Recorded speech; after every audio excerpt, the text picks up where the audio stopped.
नमस्कार। Home study life में आपका स्वागत है। आज के इस वीडियो में हम 8th ग्रेड अभ्यास पुस्तिका में कक्षा 6ठी में विषय गणित में अध्याय 3 संख्याओं के साथ खेलना के प्रश्नों को समझेंगे।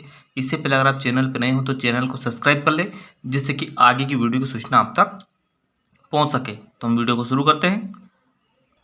12, 16, 18 के लघुत्तम समापवर्त्य ज्ञात कीजिए। तो हम इसका निकालेंगे लघुत्तम। सबसे पहले 2 से निकालेंगे। 2 के पाड़े में 12 कितनी बार में आया? 6 बार में। 2 के पाड़े में 16 8 बार में। 2 के पाड़े में 18 कितनी बार में आया? 9 बार में। फिर 2 से 2 के पाड़े में 6 3 बार में। 2 के पाड़े में 8 4 बार में। 2 के पाड़े में 9 नहीं आता, 9 का 9। फिर 2 से 2 के पाड़े में 3 नहीं आता, 3 का 3। 2 दूनी 4, फिर 9 ऐसा कैसा ही। 2 से 3 नहीं आता, ऐसा कैसा ही। 2 एकम 2 और 9 ऐसा कैसे। 3 से 3 एकम 3, 3 के 9, फिर 3 से 3 एकम 3। गुणा करा इनका हमने। 2 दूने 4, 4 दूने 8, 8 दूने 16, 16 ते 48, 48 ते कितना हो गया? 144। ये हमने क्या निकाला? इसका एलसीएम में लघुत्तम। आगे देखेंगे हम। आगे हम महत्तम निकालेंगे। महत्तम समापवर्त्य। महत्तम समापवर्त्य हम अलग अलग निकालते हैं। 16 का अलग निकालेंगे, 28 का अलग निकालेंगे। 2 के पाड़े में 16 8 बार में आता है, यानी कि हम भाग देते हैं। 2 के पाड़े में 8 4 बार में। 2 दूने 4, 2 एकम 2। 2 का भाग दिया 28 में, कितनी बार में गया? 14 बार में। 2 से 14 और 7 एकम 7।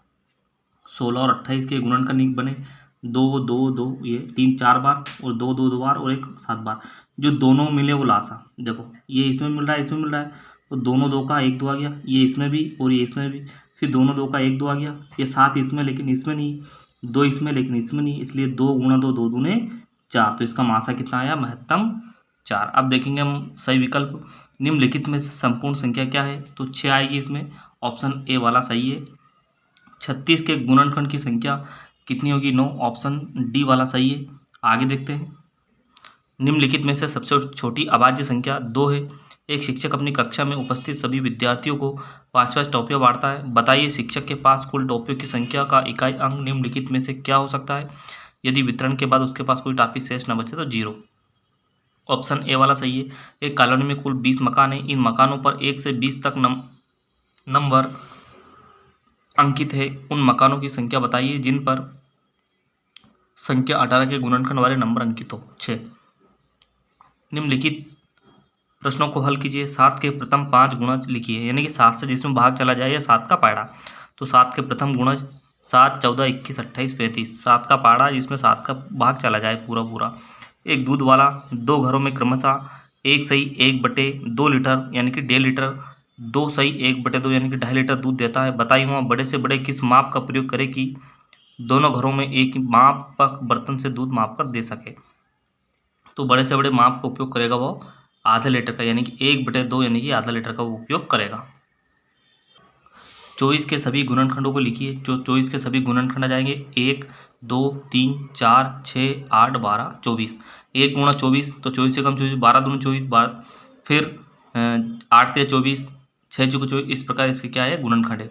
प्रश्न नंबर 9 देखेंगे। 3 बिस्कुटों के ब्रांड एक्स वाई जेड के पैकेटों में क्रमशः 12 15 तथा 21 बिस्कुट हैं। कोई दुकानदार समान संख्या में ही तीनों प्रकार के बिस्कुट खरीदना चाहता है।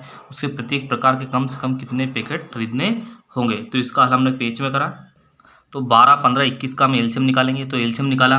2 के पाड़े में 12 6 बार में आया, 15 नहीं आता, 21 नहीं आता। 2 के पाड़े में 6 3 बार में आया, 15 भी नहीं आता, 21 भी नहीं आता। 3 से 3 एकम 3, 3 बचे 15, 3 7 21। 5 से 5 एकम 5 और ऐसे 7 एकम 7। गुणा करा इनका। 2 दूने 4, 4 ते 12, 12 5 60 और 60 गुणा 7 करेंगे 420। तो 420 पैकेट खरीदने होंगे। इसका ये हल है। अगला प्रश्न। किसी हाल की लंबाई चौड़ाई ऊंचाई क्रमशः 1100 1125 सेंटीमीटर, 825 सेंटीमीटर, 375 सेंटीमीटर है। ऐसा सबसे लंबा फीता ज्ञात कीजिए जो कमरे की तीनों विमाओं को पूरा माप सके। तो ऐसे प्रश्नों में हम निकालते हैं एचसीएफ। तो 1125 का हमने गुणनखंड निकाला है, फिर 825 का निकाला, फिर 375 का निकाला। जो तीनों मिलता है वो क्या हमारा है? एचसीएफ। देखो सबसे पहले हम 5 देखते हैं। 5 इसमें भी 5 कितनी बार है? 2 बार। इसमें भी कितनी बार है? 2 बार। और इसमें भी कितनी बार है? 2 बार।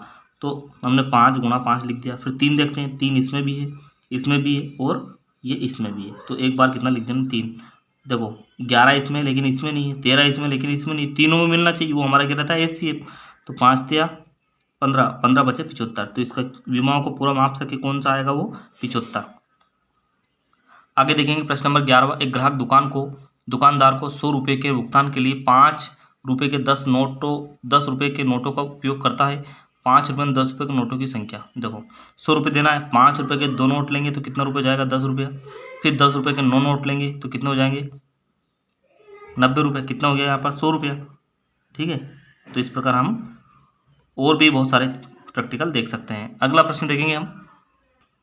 संख्या 17 और 71 अभाज्य संख्या। इन दो संख्याओं में 2 अंक 1 और 7 हैं। 100 तक की संख्याओं में ऐसे अन्य सभी युग्म ज्ञात की। तो अभाज्य संख्याओं के युग्म इस प्रकार है। अभाज्य संख्या जिसमें 1 और स्वयं का भाग जाए। देखो ऐसी संख्या देखनी है, 1 7 तो 7 1, इस प्रकार 1 3 तो 3 1, 3 7 तो 7 9, 7 9 तो 9 7। ये हमारी क्या है, अभाज्य संख्याओं के ऐसे युग्म है। प्रश्न नंबर 13, वह सबसे छोटी संख्या ज्ञात कीजिए। 12 18 30 से भाग देने पर प्रत्येक दशा में 7 शेष बचे। तो इसका एलसीएम निकालेंगे। एलसीएम कितना आएगा 180। हमें 7 शेष बचाना है तो हम क्या करेंगे, इसमें जोड़ देंगे। अब किसी भी संख्या का भाग देंगे तो कितना बचेगा 7, कितना बचेगा शेषफल कितना बचेगा 7। तो इसका उत्तर जाएगा 187। एलसीएम निकालना है, फिर एलसीएम में जो आएगा उसमें 7 जोड़ना है। ठीक, दैनिक जीवन से संबंधित लघुत्तम समापवर्त एवं महत्तम समापवर्त का एक एक उदाहरण दीजिए। उन दोनों के बीच के अंतर को स्पष्ट कीजिए। यदि 3 व्यक्ति क्रमशः 2 लीटर 6 लीटर 10 लीटर दूध लेते हैं तो ऐसे बर्तन जिससे तीनों को दूध दिया जा सके, इसके लिए तीनों का महत्तम निकालेंगे। ठीक है, लेकिन पूरे दूध को रखने के लिए बर्तन की धारिता लासा से ज्ञात करते हैं। किन्हीं 3 संख्याओं के लिए एक लघुत्तम समापवर्त संबंधित प्रश्न बनाइए जिसके लघुत्तम समापवर्त में 3 संख्याओं से भाग देने पर प्रत्येक दशा में 3 शेष बचे। तो हमने प्रश्न बनाया 16 20 और 24 का निकालेंगे हम एलसीएम। एलसीएम कितना है 240। इसमें हमने 3 जोड़ा तो कितना हो गया 243। अब भाग देके देख सकते हैं हम 216 का भाग देंगे 243 में कितना शेष बच जाएगा 3। ठीक है, तो आज के इस वीडियो को आप लाइक करें, चैनल पर नए हो तो सब्सक्राइब करें। मिलते हैं अगले वीडियो में, जब तक के लिए जय हिंद।